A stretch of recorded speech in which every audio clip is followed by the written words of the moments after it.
Meus irmãos, hoje damos início a uma nova série de mensagem, ano novo, série nova, no livro de Gênesis, mais especificamente entre os capítulos 5 e 9 de Gênesis, falando a respeito da vida de Noé. Essa série será chamada de Consolo em uma Terra Amaldiçoada. Hoje a primeira mensagem olhando para o contexto da vida de Noé. Ano de 2024 começando, é possível que você fez algumas resoluções de como você quer terminar o ano. Janeiro é um contexto, dezembro você espera que talvez seja um contexto completamente diferente, um cenário completamente diferente na sua vida. Mas para que você consiga chegar a dezembro, alcançando o cenário que você desenhou, que você planejou, primeiro você precisa saber em que cenário você está. Não é assim? Se eu quero chegar no ponto B, primeiro eu preciso saber onde eu estou, no ponto A. Pense que se você quiser chegar na praia, não adianta de nada você saber onde fica a praia se você não sabe que você está na cidade de São Paulo. Imagina que você está no interior e você não sabe que está no interior. Você não chegará à praia se você não souber o seu cenário inicial, o seu contexto inicial. É sobre isso que os capítulos 5 e o início do capítulo 6 nos falam a respeito da vida de Noé. Primeiro, precisava saber qual era o contexto inicial, mas não necessariamente o contexto inicial de Noé, mas sim o contexto inicial do povo de Deus como um todo. Por isso eu convido você a acompanhar a leitura dos primeiros 2 versículos, depois nós vamos ler o restante da passagem à medida em que expomos esta mensagem. Capítulo 5, versículo 1 diz assim: Este é o livro da genealogia de Adão. No dia em que Deus criou o ser humano, à semelhança de Deus o fez, Deus os criou homem e mulher, os abençoou e lhes deu o nome de ser humano, no dia em que foram criados. Vamos orar? Senhor Deus, mais uma vez, teu povo se coloca diante da tua palavra. Isso porque ela é a única regra de fé e prática para nossas vidas. Um dia o Senhor a iluminou em nossos corações. E mais uma vez, ó Pai, pedimos que pelo Teu Santo Espírito, o Senhor faça a Tua luz resplandecer, para que saibamos reconhecer o contexto em que estamos. Almejemos, ó Pai, se necessário, contextos maiores. E assim, ó Pai, caminhemos contigo, rumo a este novo cenário que desejamos. Essa é a nossa oração, no nome de Cristo. Amém.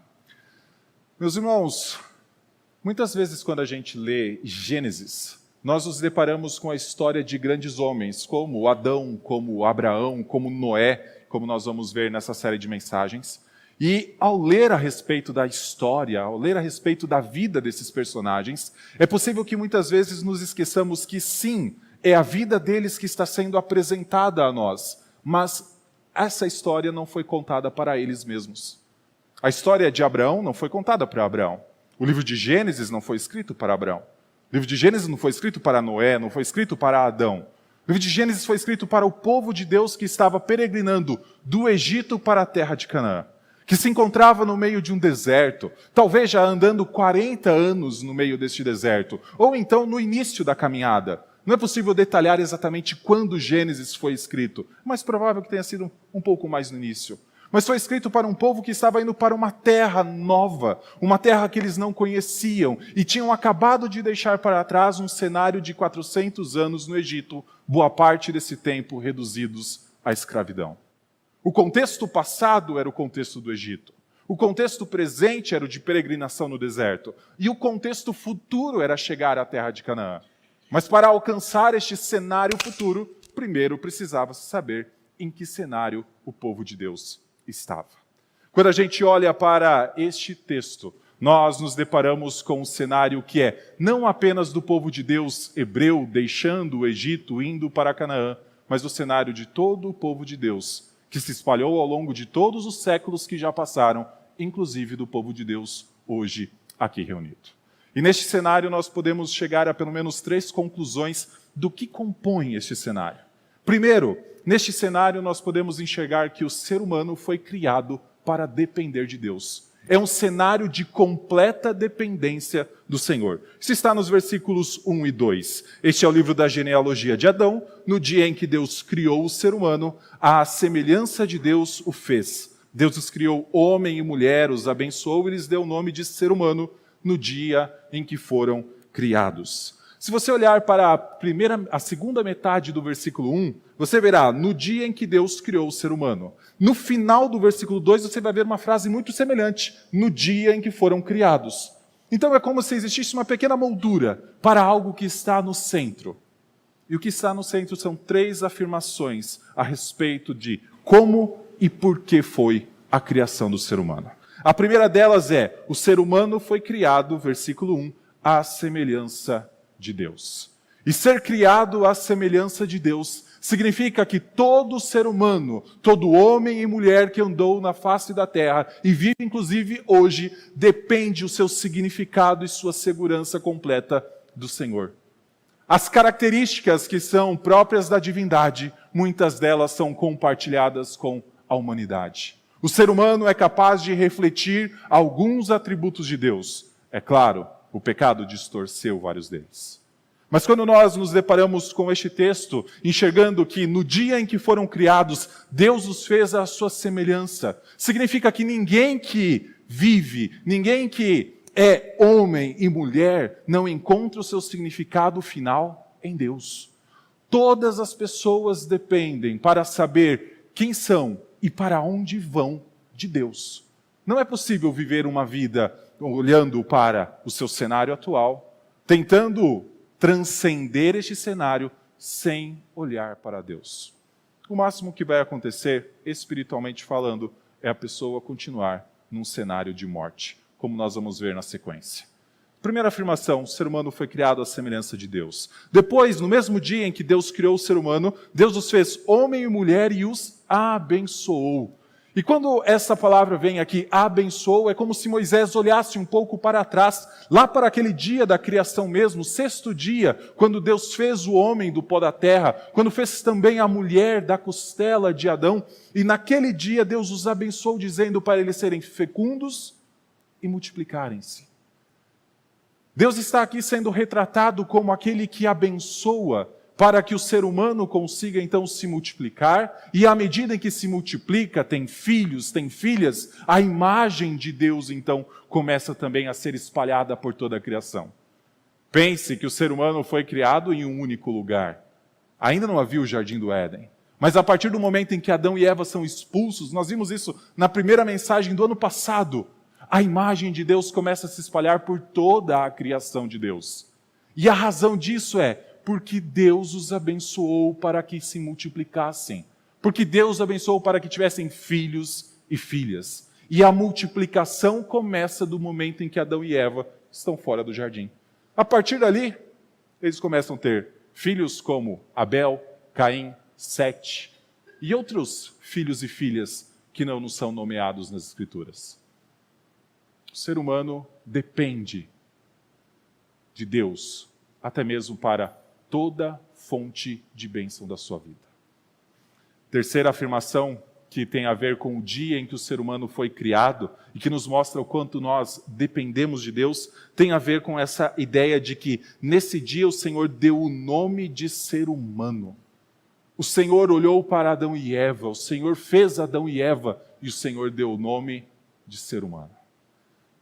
Antes disso, lá no capítulo 1, Deus tinha dado o nome para 5 elementos da criação: dia, noite, céu, terra e mar. Todo o restante da criação, pelo menos todo o conjunto de animais, quem deu nome foi o ser humano. Mas mesmo Moisés tendo registrado Gênesis 1, mostrando Deus dando nome para 5 elementos da criação, não é em Gênesis 1 que Moisés diz que quando Deus criou o ser humano, Deus deu nome para o ser humano, chamando de Adão, chamando de ser humano, chamando de humanidade. Moisés reserva este ato de Deus dar o nome para o capítulo 5. E existe um propósito em Moisés colocar este ato de Deus, que foi feito lá no 6º dia da criação, que foi registrado no capítulo 1 de Gênesis, colocar apenas no capítulo 5. Moisés está conectando a história do capítulo 5 com a história do capítulo 4. Olha o final do capítulo 4, versículo 26, o último versículo. É dito que a Sete nasceu-lhe também um filho, ao qual pôs o nome de Enos. Foi nesse tempo que se começou a invocar o nome do Senhor. Vira-se a página ou troca-se o capítulo. Deus faz o mesmo que Sete. Na verdade, Deus é o primeiro a dar nome para alguém. No versículo 26, é um pai dando nome a um filho. No capítulo 5, versículo 2, é um pai dando nome a um filho. Depois, se você olhar para o versículo 3, Adão viveu 130 anos e gerou um filho à sua semelhança, conforme a sua imagem, e lhe deu o nome de Sete. Um pai dando nome ao seu filho. O que esses primeiros 2 versículos nos mostram? Todo ser humano depende de Deus. Como um filho depende de um pai. Quer para que sua imagem se espalhe, ou então sua prole venha à luz. Quer para que o seu significado, então, seja reconhecido, seja conhecido, e a vida da pessoa seja organizada. Quer para encontrar segurança, como um filho encontra segurança quando se aproxima do seu pai. Todo ser humano foi criado para depender exclusivamente de Deus. Quando Deus criou Adão e Eva, os colocou dentro do jardim, Deus os fez completamente dependentes dele. A tal ponto do Senhor precisar dizer o que eles deveriam comer e o que eles deveriam deixar de comer. Se tem algo básico, que parece ser instintivo, é aquilo que a gente vai comer. Mas quando Deus criou o ser humano, Deus disse, vocês vão comer de todas as árvores do jardim, menos de uma. O ser humano precisa de Deus na coisa mais básica de sua vida. O ser humano foi criado para depender de Deus.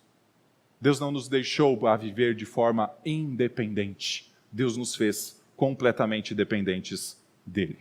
A partir do versículo 13, nós vemos que neste contexto em que nós dependemos de Deus porque somos semelhança de Deus, nós também somos semelhança de Adão. E aqui tem o problema da história. Ao mesmo tempo que nós encontramos significado, segurança em Deus, nós precisamos saber que o nosso contexto atual depende também do nosso relacionamento com Adão.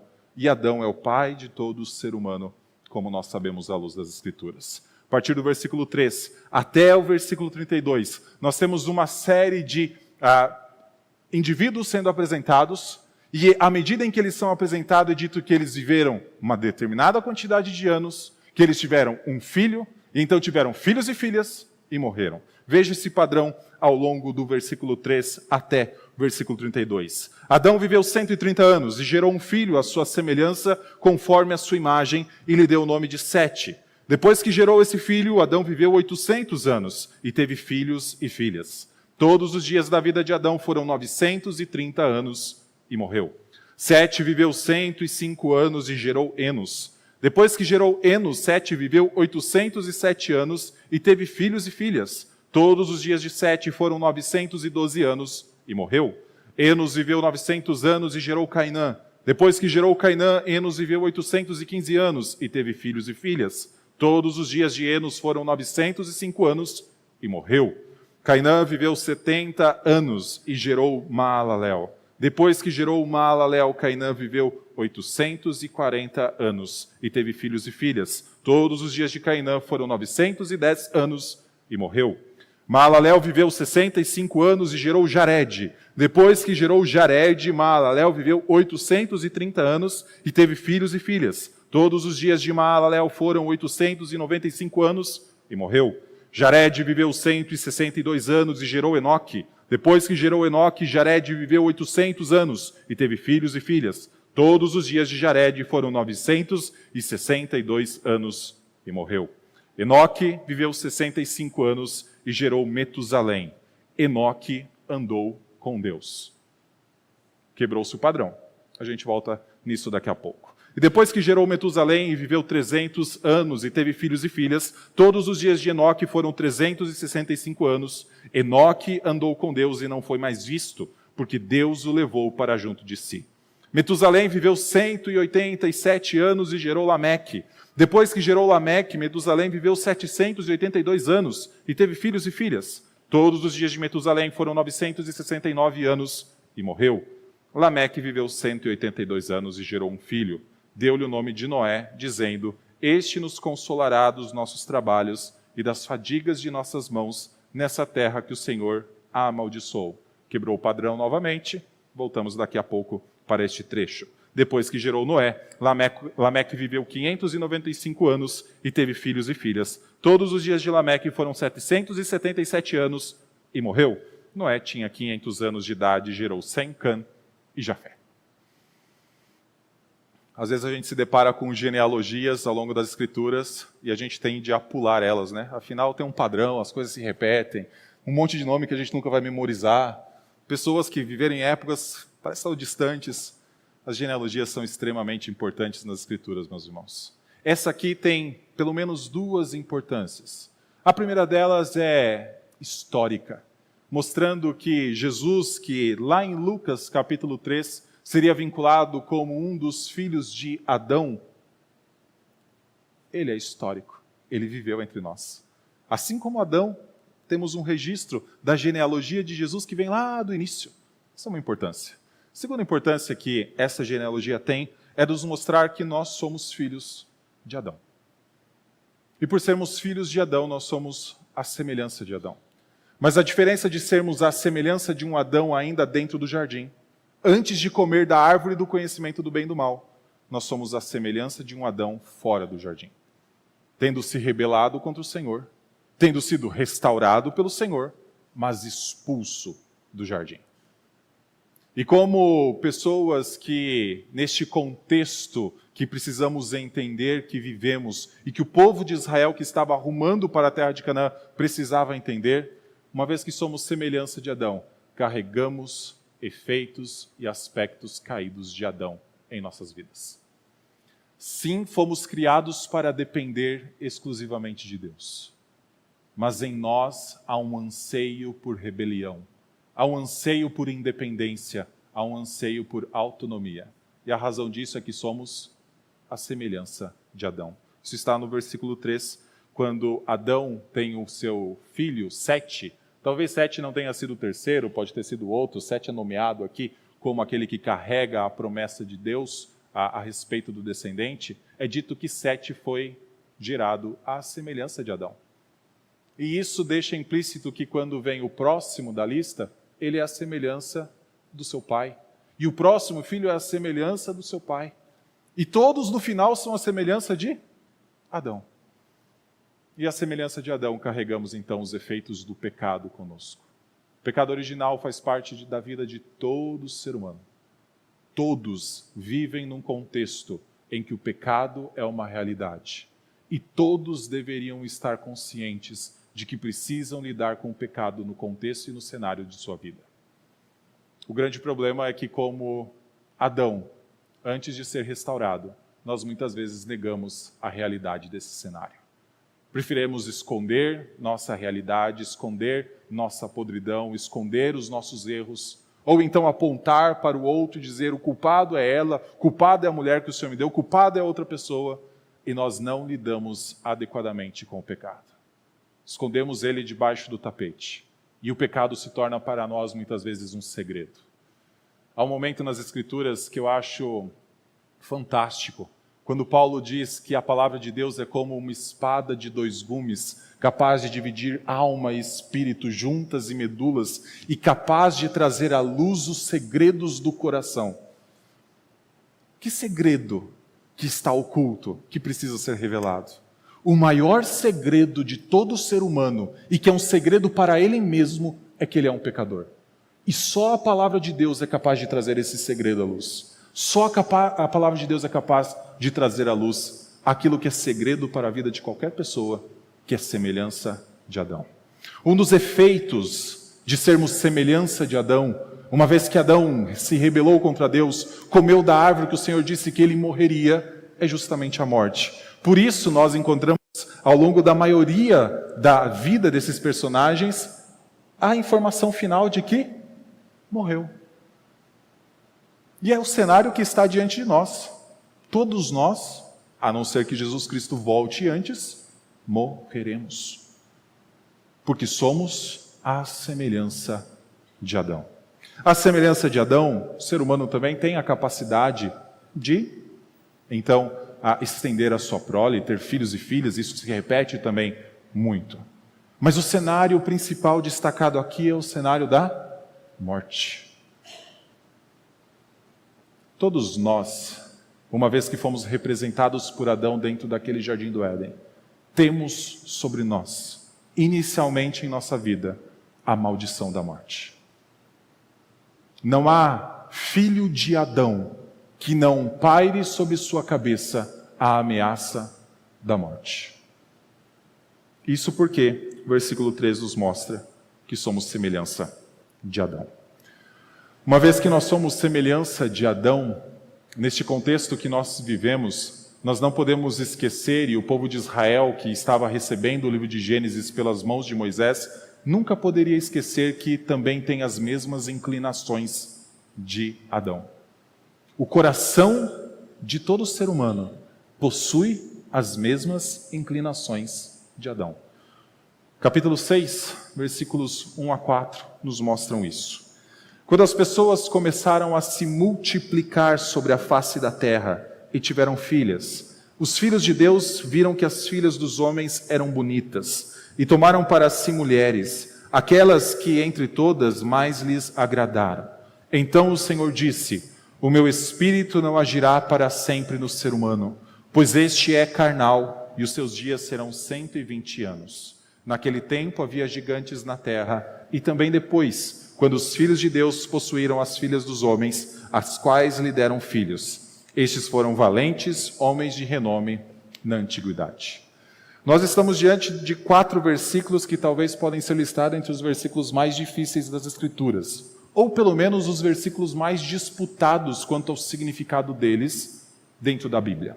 A razão disso é que pelo menos 3 correntes tentam identificar quem são esses filhos de Deus que tomaram para si filhas dos homens. Uma das correntes mais defendidas é de que os filhos de Deus seriam anjos, e que então viram as filhas dos homens, mulheres bonitas, e tomaram para si como esposas. Essa é uma posição que dá para ser defendida à luz desse texto. Esse texto é extremamente difícil. Porque se a gente olhar para o versículo 2, filhos de Deus e filhas dos homens parecem ser 2 grupos diferentes mesmo. Um é de filhos de Deus e outro filhas dos homens, que possivelmente também dentro desse grupo filhas dos homens, chamado de humanidade, teriam filhos dos homens. Afinal, lá no capítulo 5, Adão teve filhos e filhas. O homem teve filhos e filhas. Então, aqui no texto nós encontramos que esses filhos de Deus podem ser anjos. Ao longo do Antigo Testamento, comumente filhos de Deus são os anjos. Quando aparece essa expressão filhos de Deus, principalmente no livro de Jó, depois podem perguntar para o reverendo Daniel, filhos de Deus são anjos. Satanás um dia veio entre os filhos de Deus e se colocou diante do Senhor, para então começar todos os testes na vida de Jó. Então sim, é uma posição que é possível defender nesse texto. Só que eu acredito que ela tem 2 dificuldades.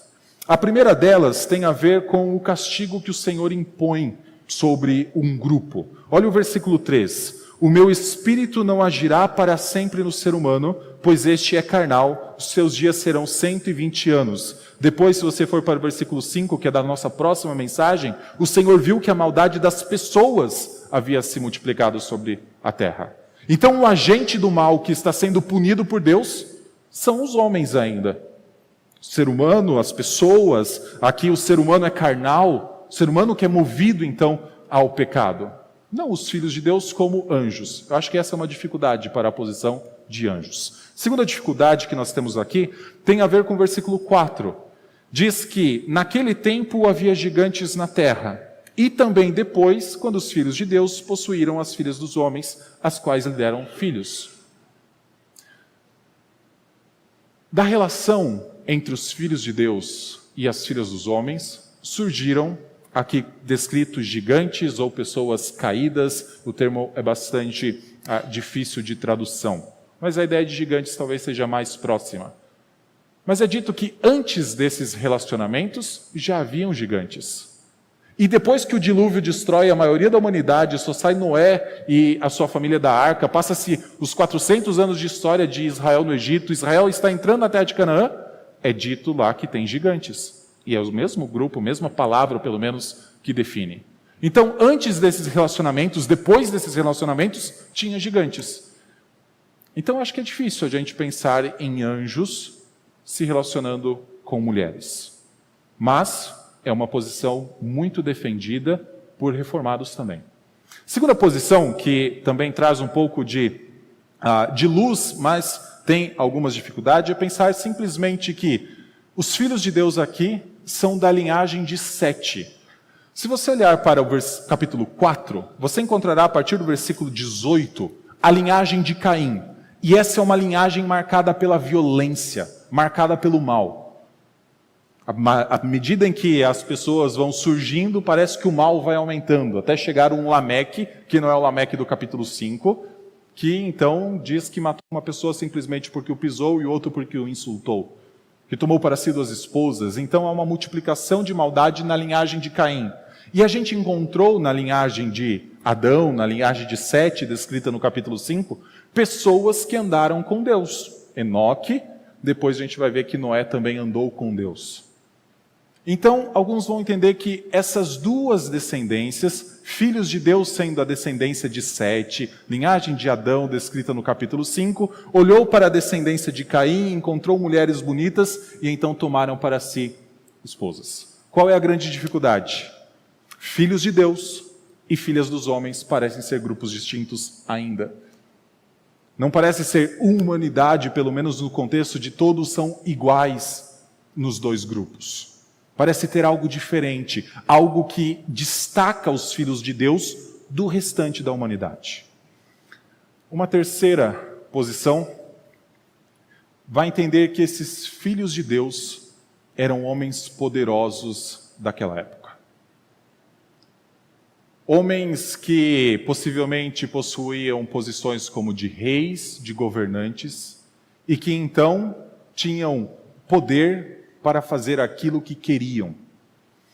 Eu acho que essa é a posição que se encaixa melhor. Não é meu objetivo tanto enfatizar isso aqui, mas apenas para que os irmãos saibam o que está sendo apresentado e a dificuldade que a gente tem diante desse texto. Só para a gente ver, primeiro, nós encontramos no versículo 4 uma ideia de poder sendo apresentada. Havia gigantes, haviam valentes, homens de renome na antiguidade. Poder é algo envolvido aqui. No versículo 2, a gente enxerga que esses filhos de Deus, que possivelmente eram estes homens poderosos, viram as filhas dos homens e tomaram para si as mais bonitas. E dentro do livro de Gênesis nós temos um texto, uma história sendo narrada de algo meio parecido. Vá para o capítulo 12.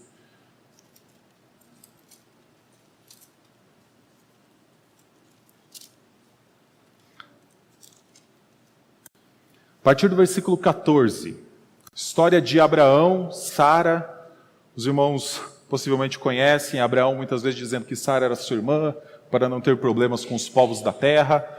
Então é esse cenário que a gente tem aqui. Versículo 14 diz assim: Tendo Abrão entrado no Egito, os egípcios viram que a mulher, no caso Sara, era de fato muito bonita. Os príncipes de Faraó a viram e foram elogiá-la diante de Faraó, e a mulher foi levada para a casa de Faraó. Basicamente a estrutura é: pessoas, no caso príncipes, viram que a mulher era bonita e a tomaram para Faraó. Homens poderosos, príncipes ou o próprio Faraó fazendo esse movimento. Voltando para o capítulo 6, no versículo 4, tem um outro destaque, que naquele tempo, tanto os que viveram antes do relacionamento entre os filhos de Deus e as filhas dos homens, ou aqueles que viveram depois, como um produto do relacionamento dos filhos de Deus e das filhas dos homens, eram varões de renome. Lembre-se do ato de Deus dar nome. Se você olhar para o capítulo 10, nós temos 10 grandes nomes.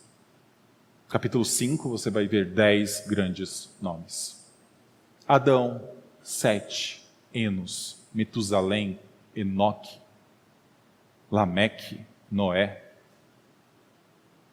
É possível que dentre os filhos e filhas surgiram varões de renome.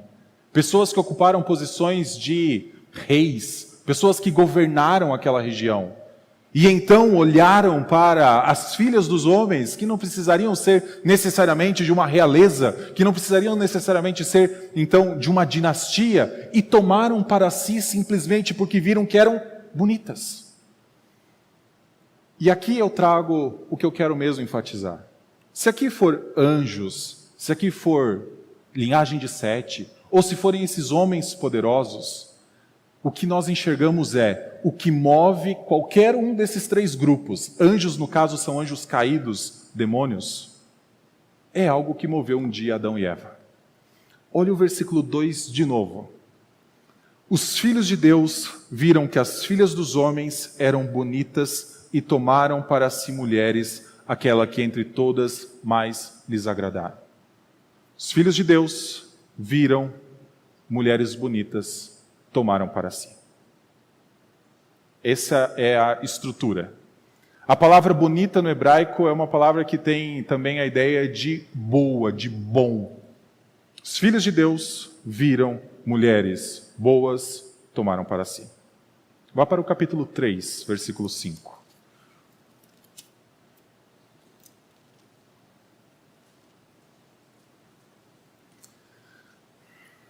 A serpente continua tentando Eva, Adão certamente está ali também, e ela diz o seguinte: Deus sabe que no dia em que dele comerem, do fruto da árvore do conhecimento do mal, os olhos de vocês se abrirão, e como Deus vocês serão conhecedores do bem e do mal. Olha que interessante. Vendo a mulher que a árvore era boa para se comer, agradável aos olhos e árvore desejável para dar entendimento, tomou do seu fruto e comeu. No hebraico a mulher viu árvore boa, tomou e comeu.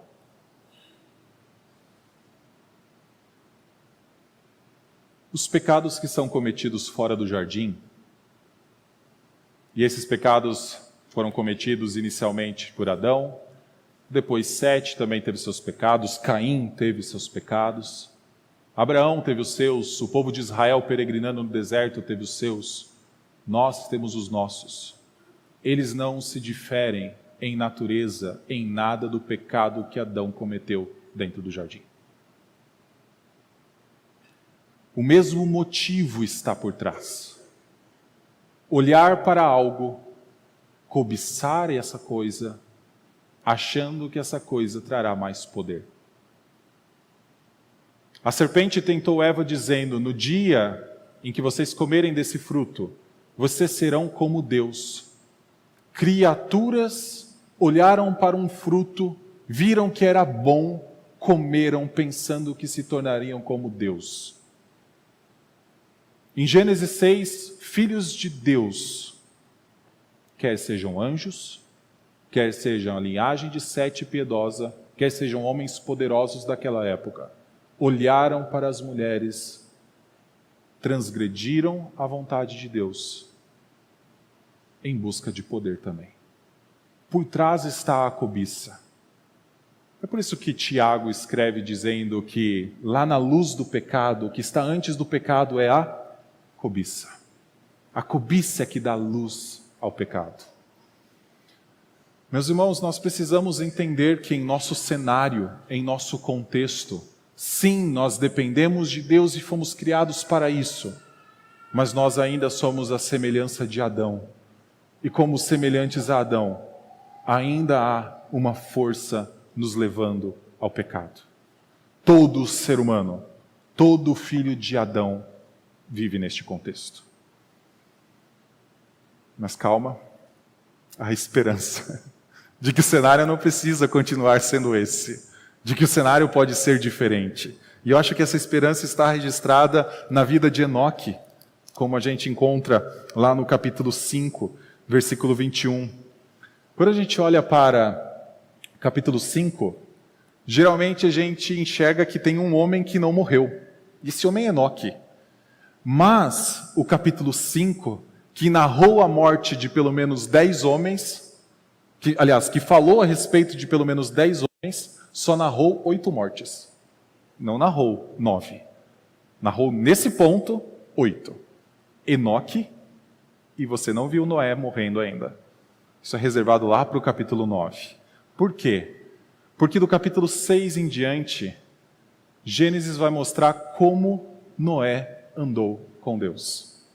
Se com Enoque a gente tem só um spoiler, Enoque andou com Deus, e a gente fica na dúvida, o que significa andar com Deus? Olhe para o capítulo 6, versículo 9. São estas as gerações de Noé. Noé era homem justo e íntegro entre os seus contemporâneos. Noé andava com Deus.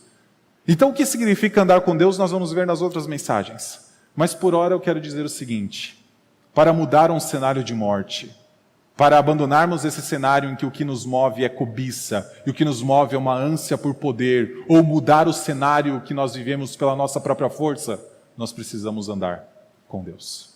Como Enoque andou. Enoque deve ter andado de uma forma singular, porque acredito que Adão, depois de restaurado, Sete, que começou junto com Enos a invocar o nome do Senhor, também foram personagens que andaram com Deus. Mas é possível que Enoque tenha andado com Deus à semelhança do que Adão viveu dentro do jardim. Lembra-se que na viração do dia, Deus vinha e andava com Adão, e então conversava com Adão, se comunicava a sua verdade, a sua vontade a Adão. É possível que Enoque tenha vivido algo especial, diferente do que Adão, Sete, Enos e toda a genealogia do capítulo 5 viveu. Por isso, Enoque não foi mais visto. Isso aqui está no versículo 24. Enoque andou com Deus e não foi mais visto, porque Deus o levou para junto de si. A ideia é porque Deus o arrebatou para junto de si, antes dele ver a morte. Meu irmão, quer deixar o cenário sombrio de ser escravo do pecado e de viver movido pela cobiça ou por qualquer anseio por poder? A única resposta para este cenário é andar com Deus.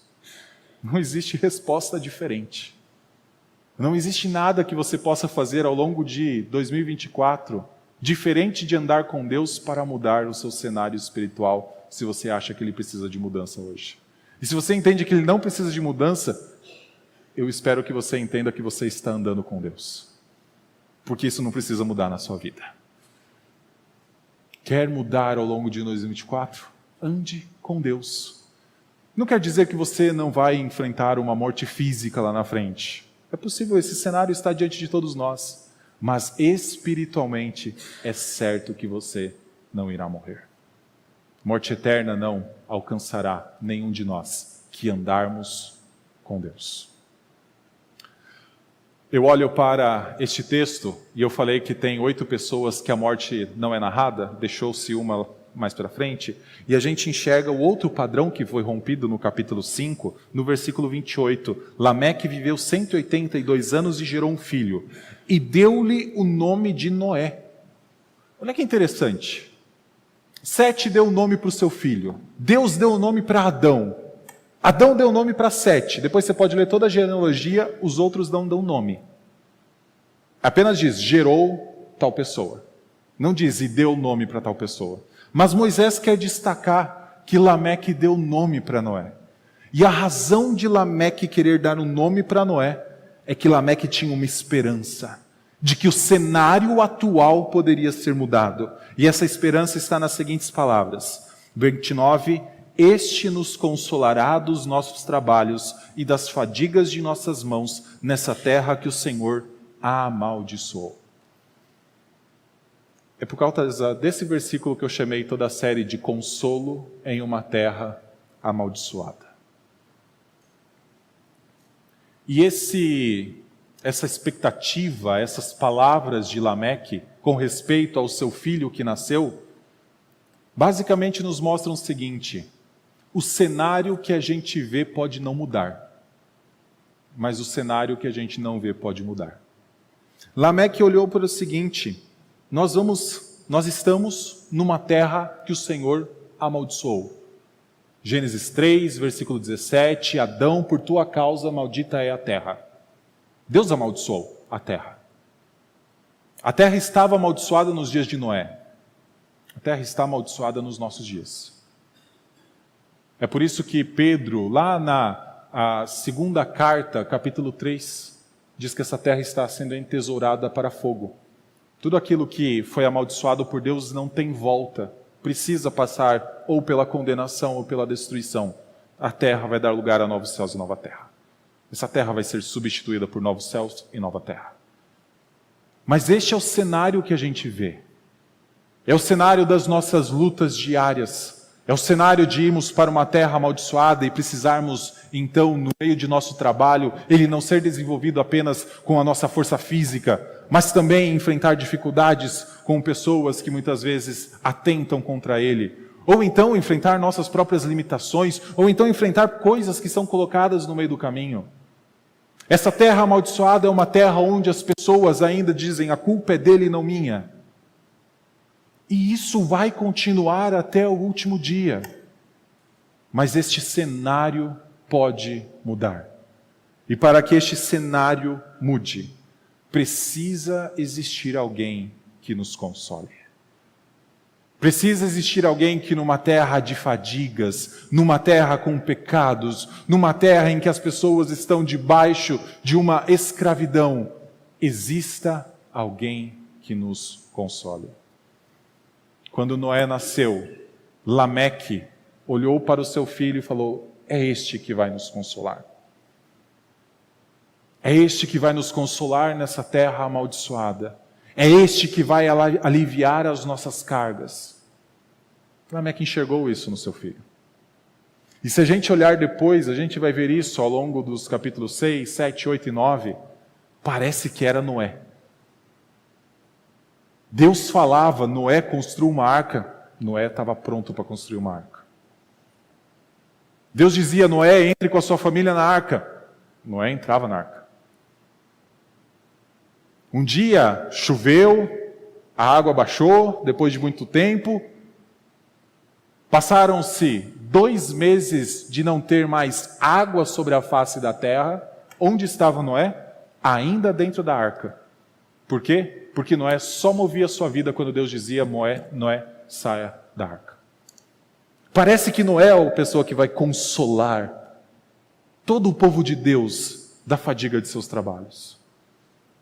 Mas não é Noé essa pessoa. Noé coloca o pé fora da arca, planta uma vinha, olha para o produto da sua vinha, toma, se embebeda e volta a ser nu, como Adão e Eva dentro do jardim conheceram a sua nudez. Não é Noé quem nos consola das fadigas de nossos trabalhos em uma terra amaldiçoada. Meus irmãos, o que esse texto serve, como esse texto nos ajuda a pensar em nosso contexto. Primeiro, eu gostaria que você saísse daqui sabendo que o contexto que você enxerga com seus olhos não é todo o contexto. Seu trabalho não é o contexto total da sua vida. Sua família não é o contexto total da sua vida. Os relacionamentos que nós nutrimos não são contexto total da sua vida. Há algo que vai além do que os nossos olhos veem. Em nosso contexto há um Deus do qual nós dependemos. Fomos criados para depender dele. Em nosso contexto, há lá em nossa origem um Pai que tem as mesmas características que nós temos porque somos semelhança dele. Nós ainda somos inclinados ao pecado. Saiba que existe um contexto maior que os nossos olhos não veem. Mas creia e deseje um contexto melhor, que os nossos olhos não veem também, mas que pela fé nós cremos que existe. Esse contexto tem a ver com o único que pode nos consolar nas fadigas de nossos trabalhos em uma terra que o Senhor amaldiçoou. Cristo Jesus, diferente de Noé, diferente de Enos, diferente de Lameque, diferente de Sete, é homem como nós, mas não a semelhança de Adão. É homem como nós, mas não inclinado para as mesmas coisas que Adão. Se Noé um dia obedeceu a Deus construindo uma arca, saindo de uma arca. Noé falhou na obediência a Deus pouco antes de sua morte. Cristo Jesus veio, habitou entre nós e obedeceu a Deus até na hora da sua morte. Morte que ele tomou em nosso lugar, porque ele não é a semelhança de Adão. Se os filhos de Deus, do capítulo 6, são movidos por cobiça, são movidos por aquilo que os seus olhos veem, e quer eles fossem os poderosos da época, os anjos, a linhagem de Sete, uma coisa é certa: se for colocada a esperança nestes filhos de Deus, o cenário não vai mudar. Para que o cenário mude, nossa esperança e nossa fé tem que estar no Filho de Deus. É aqui que muda a vida. E a razão de mudar a vida é porque Cristo Jesus adentrou o cenário que nós vivemos. Ele habitou numa terra amaldiçoada por Deus, numa terra de fadigas, de trabalhos. Mas, diferente de nos deixar num cenário completamente amaldiçoado, ele se fez maldito em nosso lugar. Gálatas capítulo 4 diz que ele foi pendurado num madeiro, se fazendo maldito em nosso lugar, para que a realidade de teve filhos e filhas, viveu X anos e morreu, não seja mais a realidade de nossas vidas. Somente Cristo pode mudar cenários. Somente Cristo pode transformar este cenário que os nossos olhos não veem, que nós devemos saber que ele existe e desejar um cenário completamente diferente. Lembre-se, fé é certeza das coisas que nós esperamos, a convicção de fatos que nós não vemos. Se você entender que há um cenário maior, se você crer que existe um cenário melhor com Cristo, ande com Deus. Caminhe com Deus.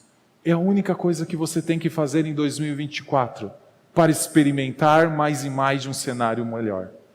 Andar com Deus. É isso que muda cenários. É isso que nos leva de um ponto de estagnação espiritual para que a nossa fé seja revigorada. É isso que nos tira de um império das trevas, de uma escravidão movida pela cobiça e nos leva para o reino do Filho de Deus. Somente andar com Deus. Nós vamos ver como fazer isso nas outras mensagens. Que Deus nos abençoe em nossa jornada ao longo de 2024. Que os nossos olhos contemplem a realidade, mas que a fé seja o grande filtro para nós entendermos onde estamos, qual é o cenário que nós estamos vivendo e qual é o cenário que Deus quer que nós vivamos. Vamos orar? Senhor Deus, nós somos gratos pela Tua palavra. O Senhor, quando a ilumina em nossas vidas, nos mostra a estrada em que nós estamos. E ao fazer isso, o Senhor nos mostra pedras que há no caminho. Muitas dessas pedras, ó Pai, estão ainda em nosso ser. No velho homem contra o qual nós batalhamos.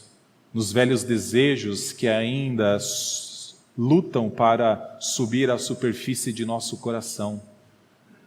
Nos velhos motivos que fazem com que tomemos decisões para mudar de vida. Ó Deus, obrigado pela Tua palavra, que nos mostra que existe um cenário melhor e que este cenário não é possível ser vivido a não ser com Cristo Jesus. Ajuda-nos, ó Pai, a andar com Deus. Afinal, Jesus Cristo, Deus que se fez homem, andou conosco. É por isso que nós oramos, no nome dele. Amém.